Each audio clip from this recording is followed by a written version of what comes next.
War. War never changes. The Romans waged war to gather slaves and wealth. Spain built an empire from its lust for gold and territory. Hitler shaped a battered Germany into an economic superpower. But war never changes.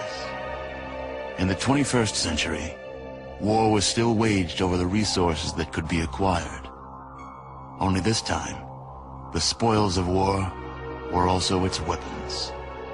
Petroleum and uranium. For these resources, China would invade Alaska, the US would annex Canada, and the European Commonwealth would dissolve into quarreling, bickering nation-states bent on controlling the last remaining resources on Earth. In 2077, the storm of World War had come again. In 2 brief hours, most of the planet was reduced to cinders. And from the ashes of nuclear devastation, a new civilization would struggle to arise. A few were able to reach the relative safety of the large underground vaults. Your family was part of that group that entered Vault 13. Imprisoned safely behind the large vault door, under a mountain of stone, a generation has lived without knowledge of the outside world. Life in the vault is about to change.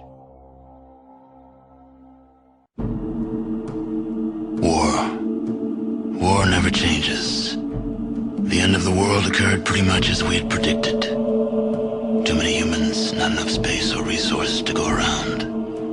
The details are trivial and pointless. The reasons, as always, purely human ones. The Earth was nearly wiped clean of life. A great cleansing, an atomic spark struck by human hands, quickly raged out of control. Spears of nuclear fire rained from the skies. Continents were swallowed in flames and fell beneath the boiling oceans. Humanity was almost extinguished, their spirits becoming part of the background radiation that blanketed the Earth. A quiet darkness fell across the planet, lasting many years.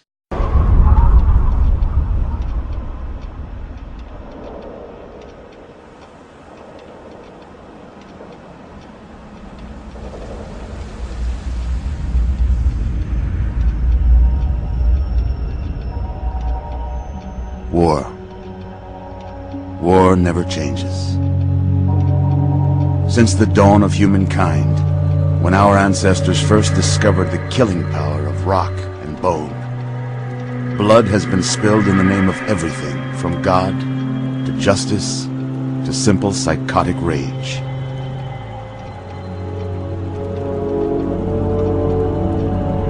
In the year 2077, after millennia of armed conflict, the destructive nature of man could sustain itself no longer. The world was plunged into an abyss of nuclear fire and radiation.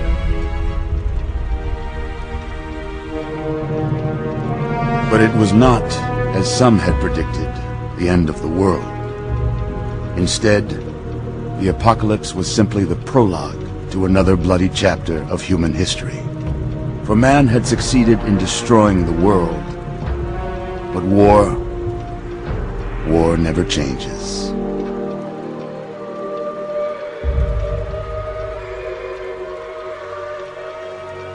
In the early days, thousands were spared the horrors of the Holocaust by taking refuge in enormous underground shelters known as vaults. But when they emerged, they had only the hell of the wastes to greet them. All except those in Vault 101.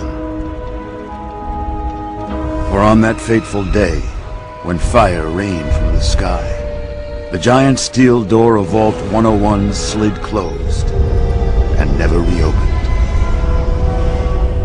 It was here you were born. It is here you will die. Because in Vault 101, no one ever enters, and no one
War never changes. When atomic fire consumed the Earth, those who survived did so in great underground vaults. When they opened, their inhabitants set out across the ruins of the old world to build new societies, establishing villages, forming tribes. As decades passed, what had been the American Southwest united beneath the flag of the new California Republic, dedicated to old world values of democracy and the rule of law. As the Republic grew, so did its needs. Scouts spread east, seeking territory and wealth in the dry and merciless expanse of the Mojave Desert. They returned with tales of a city untouched by the warheads that had scorched the rest of the world, and a great wall spanning the Colorado River. The NCR mobilized its army and sent it east to occupy Hoover Dam and restore it to working condition. But across the Colorado, another society had arisen under a different flag. A vast army of slaves forged from the conquest of 86 tribes, Caesar's Legion. 4 years have passed since the Republic held the dam, just barely, against the Legion's onslaught. The Legion did not retreat. Across the river, it gathers strength. Campfires burn, training drums beat.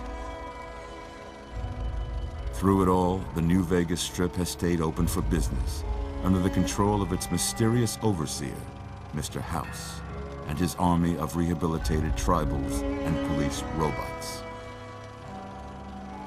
You are a courier, hired by the Mojave Express to deliver a package to the New Vegas Strip. What seemed like a simple delivery job has taken a turn for the worse. You got what you were after, so pay up. You're crying in the rain, Pally. Guess who's waking up over here? Time to cash out. Will you get it over with?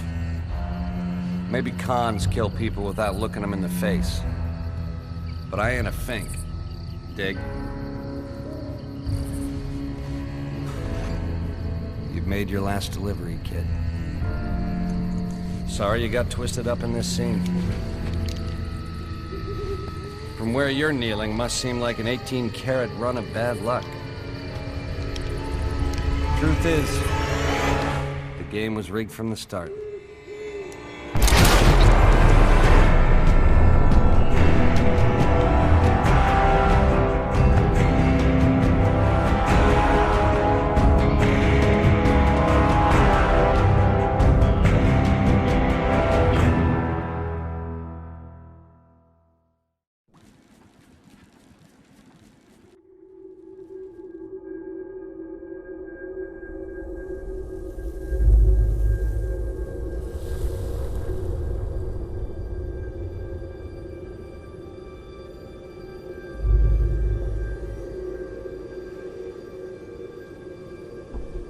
War. War never changes.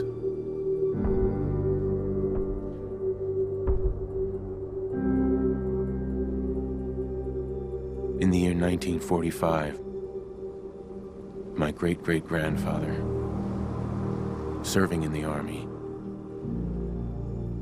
wondered when he'd get to go home to his wife and the son he'd never seen. He got his wish when the U.S. ended World War II by dropping atomic bombs on Hiroshima and Nagasaki. The world awaited Armageddon. Instead, something miraculous happened. We began to use atomic energy not as a weapon, but as a nearly limitless source of power. People enjoyed luxuries once thought the realm of science fiction. Domestic robots, fusion-powered cars, portable computers. But then, in the 21st century, people awoke from the American dream. Years of consumption led to shortages of every major resource. The entire world unraveled. Peace became a distant memory. It is now the Year 7. We stand on the brink of total war. And I am afraid. For myself, for my wife, for my infant son. Because if my time in the army taught me one thing,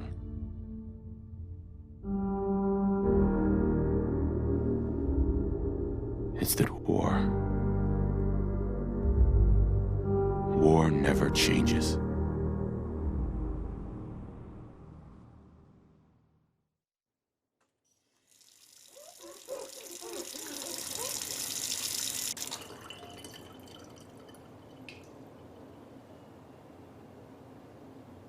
War never changes.